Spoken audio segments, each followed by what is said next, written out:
Hi guys, welcome to குட்டிமா channel. இன்றைக்கி வீடியோவில் என்ன பார்க்க போகிறோன்னா கருவாட்டு குழம்பு தான். இப்போ தான் ஃபஸ்ட் டைம் நம்ம வீடியோவை பார்க்குறீங்கன்னா சப்ஸ்கிரைப் பண்ணிக்கோங்க, மறக்காமல் பெல் ஐக்கான் கொடுத்துக்கோங்க. வாங்க வீடியோக்குள்ளே போகலாம். அடுப்பில் ஒரு கடாய் வச்சு சன்ஃப்ளவர் ஆயில் ஊற்றிக்கலாம். எண்ணெய் ஹீட் ஆனதும் கடுகு போட்டுக்கோங்க. கடுகு பொடிஞ்சதும் கருவேப்பிலை போட்டுக்கோங்க. வெங்காயம் போட்டுக்கோங்க. நல்லா வதக்கி விடுங்க.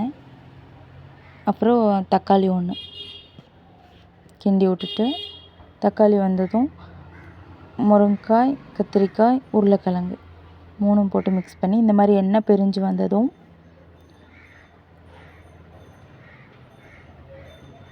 மிளகாய்த்தூள், மஞ்சள் தூள், சீரகம் கொஞ்சம் போட்டு நல்லா கிண்டி விட்டுக்கோங்க.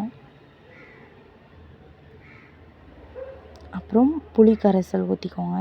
கொஞ்சம் தண்ணி சேர்த்து நல்லா கொதிக்க விடுங்க. கொதித்ததும் கருவாடு ஊற வச்சுருப்பீங்கள, அதை எடுத்து ஒன்று ஒன்றா போட்டு விட்டுருங்க. நல்லா பச்சை வாசனை போகிற அளவு நல்லா கொதித்ததுக்கப்புறம் தேங்காய் அரைச்சி வச்சுக்கோங்க. அந்த தேங்காய் எடுத்து ஊற்றிடுங்க. அப்புறம் கொஞ்சம் உப்பு போட்டு நல்லா கொதிக்க விட்டு வீடே மணக்கும் கருவாட்டு குழம்பு சூப்பராக ரெடி பண்ணிடலாம் 15 செகண்டில். மறக்காமல் குட்டிமா சேனலை சப்ஸ்கிரைப் பண்ணிட்டு போங்க. பாய்.